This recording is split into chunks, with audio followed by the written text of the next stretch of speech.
I've always been interested in issues of social injustice, and when I was at university in Hull I volunteered for an organisation called Nightline, and essentially it's a overnight helpline for students, and I started to kind of experience through the callers some of the troubles that they were facing.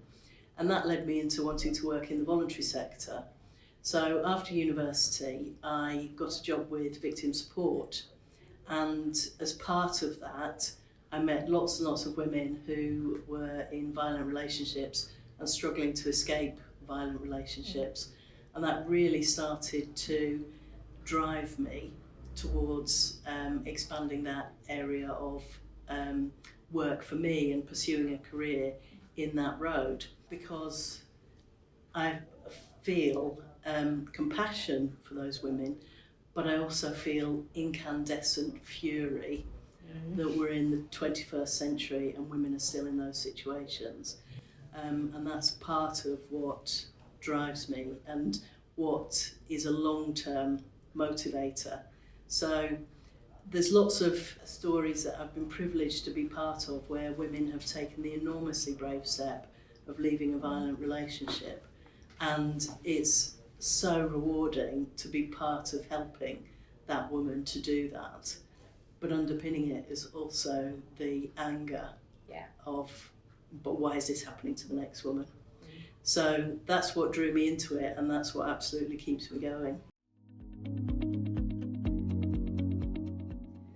I am absolutely a feminist. I've been a feminist since long before it was fashionable, and it's an integral part of who I am. It's linked to my feelings about social injustice and addressing the disadvantage that women face, particularly around violence against women and girls, but also more broadly in terms of the gender pay gap, opportunities for women, expectations of women that are different from men. So what it means to me is that I'm what I term an existential feminist. I studied French literature at university and read far too much Jean-Paul Sartre. And when I'm in my dotage, I want to look back and say, actually, I made a bit of a difference there. And for women who would otherwise have been stuck in some terrible situations. So that's what it means to me.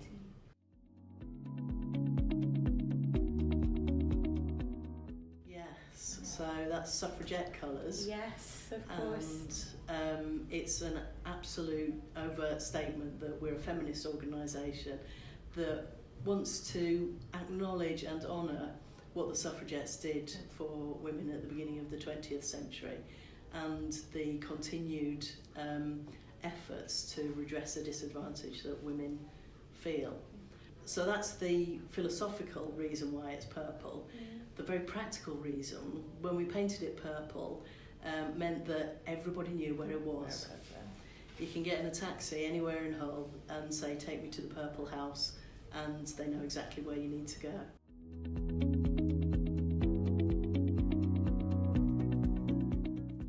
I think there are a range of challenges that they face. Often they're disadvantaged by income, so they face all sorts of difficulties related to poverty. They face issues around sexism, so that's everything from being told that they're unable to achieve, they shouldn't expect a career, their roles are simply around motherhood and bringing up children, and there's no room for anything else. Clearly they face issues of violence against women and girls. So it's a whole range of difficulties that combine to mean that they sometimes struggle to achieve their own potential. And at the Women's Centre, what we aim to do is to remove some of those barriers, enable women to think about their lives in a slightly different way, to say, actually, I can do this if I want to.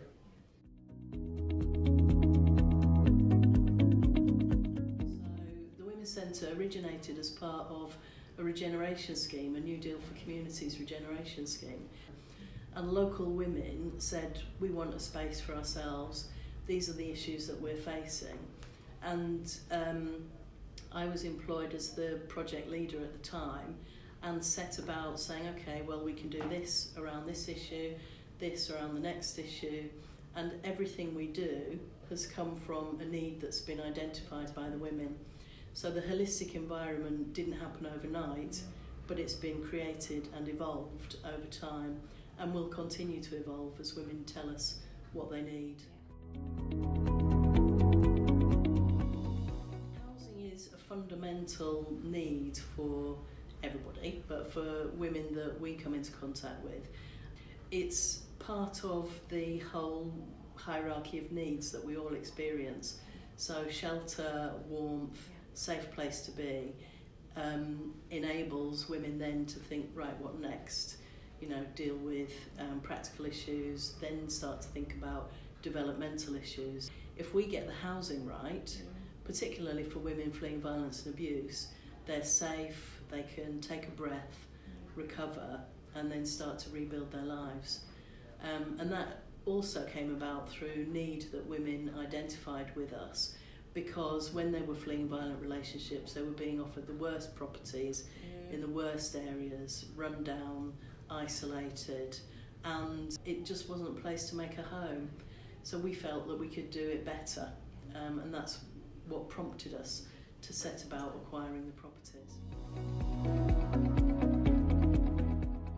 I think what I would like to see is that we do in macrocosm what we're able to do for women in microcosm. So it's about empowerment, taking control, leading ourselves and making a difference for women in the UK and beyond.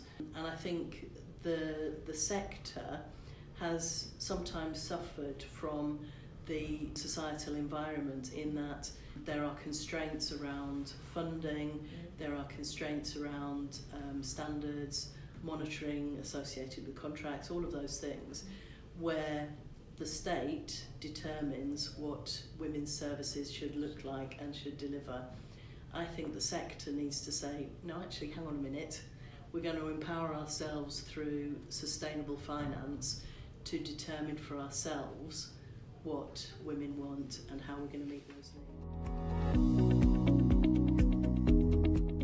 I think it's about us as women almost disregarding some of the structures that are in place and saying, this is how we want to live our lives, this is how we determine our fates, and we're going to empower ourselves through education, through money, and by giving ourselves choice.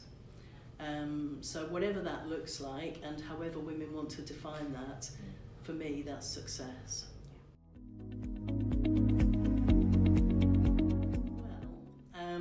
I think they would describe me as resolute, they would absolutely describe me as feminist, and they would also describe me as driven.